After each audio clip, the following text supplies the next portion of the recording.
নৈতিক ভিত্তির উপর দাঁড়িয়ে শুরু এবং তার সঙ্গে সেটা হচ্ছে একটা আইনি ভিত্তি দাঁড়িয়ে যাচ্ছে গণভোটের। ব্যালটে যেটি উল্লেখ আছে যে নির্বাচনকালীন তত্ত্বাবধায়ক সরকার, নির্বাচন কমিশন এবং অন্যান্য সাংবিধানিক প্রতিষ্ঠান জুলাই সনদের যেভাবে আছে সেইভাবে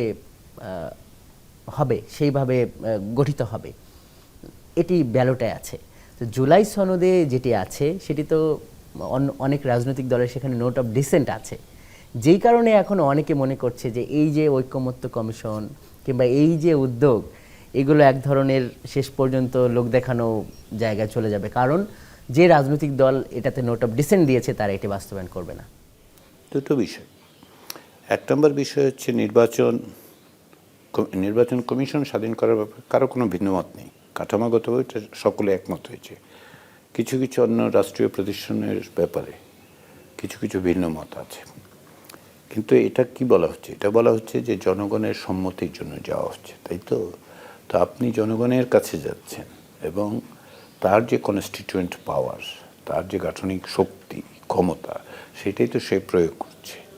আপনি বাংলাদেশের এখনকার যে পরিস্থিতি, আমরা যে সরকার প্রতিষ্ঠিত হতে দেখেছি, সেই সরকার হচ্ছে বাংলাদেশের যে সভারেন পপুলার উইল, অভিপ্রায়, সেই অভিপ্রায়ের অভিব্যক্তি হিসেবে এটা তৈরি হয়েছে। এবং এটা আপনি বাংলাদেশের সংবিধানের 57 অনুচ্ছেদ দেখলেই দেখবেন যে এটা এমনকি এই সংবিধানের মধ্যে এটাকে আপনি যুক্তি তৈরি করতে পারেন।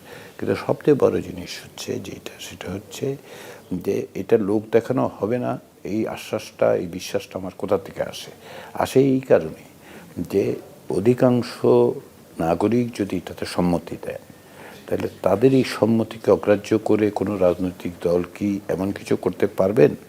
অধিকাংশর যদি সম্মতি দেন তাহলে এটা সহজেই অগ্রাহ্য করা যাবে।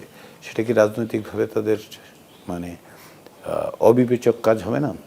আরেকটা জিনিস সেটা হচ্ছে নৈতিক দিক থেকে আপনি এটাতে স্বাক্ষর করে বলেছেন যে এটা বাস্তবায়িত হবে। এখন আপনি বললেন যে না, আমি ক্ষমতায় গিয়ে বাস্তবায়িত করব না। এইটা তো আপনার নৈতিক অবস্থানের দিক থেকে অত্যন্ত দুর্বল অবস্থান, তাই না? ফলে বাংলাদেশে আমরা একটু স্কেপটিক্যাল থাকি সব ব্যাপারে। রাজনৈতিক দল হলে খুব স্কেপটিক্যাল হই, ঠিক আছে? ভিজিলেন্স, গণতন্ত্রের জন্য ভিজিলেন্স খুব জরুরি। লোকজন স্কেপটিক্যাল হয়ে যদি সকলের উপর নজরদারি করে ওই অর্থে যে তারা মানে যাতে সঠিকভাবে হয়, সেটা ভালো।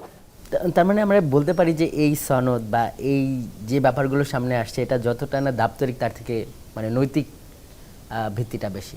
নৈতিক ভিত্তির উপর দাঁড়িয়ে শুরু এবং তার সঙ্গে সেটা হচ্ছে একটা আইনি ভিত্তি দাঁড়িয়ে যাচ্ছে গণভোটের।